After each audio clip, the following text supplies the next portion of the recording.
Common covalent and ionic compounds. Did you know that many of our substances at home are ionic or covalent compounds? Or many of them contain these types of compounds. Covalent compounds are formed by covalent bonding, and this happens when two nonmetals share electrons. These compounds are categorized into two: pure or nonpolar and polar. Pure or nonpolar covalent compounds are composed of the same elements. Polar covalent compounds are between different elements. The shared electrons prefer the more electronegative one, thus having a difference in electron density in the bond and makes the polarity. Ionic compounds, on the other hand, are formed when in a bonding an electron is transferred from a less electronegative metal to a more electronegative nonmetal. These bonds are stronger compared to the covalent bonds. In this video, I will give you two examples from each of these compounds common at home. First, let's go to examples of covalent compounds. And one example is our sugar. Sugar is a carbohydrate composed of 12 carbon atoms, 22 hydrogen atoms, and 11 oxygen atoms. It is a polar covalent compound as it is composed of different elements. They share a total of 136 electrons.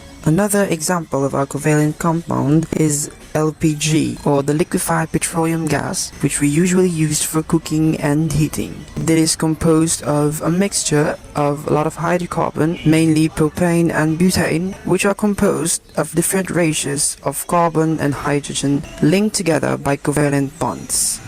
This is a polar covalent compound as it is composed again of different elements. And now let's go to the examples of our ionic compounds.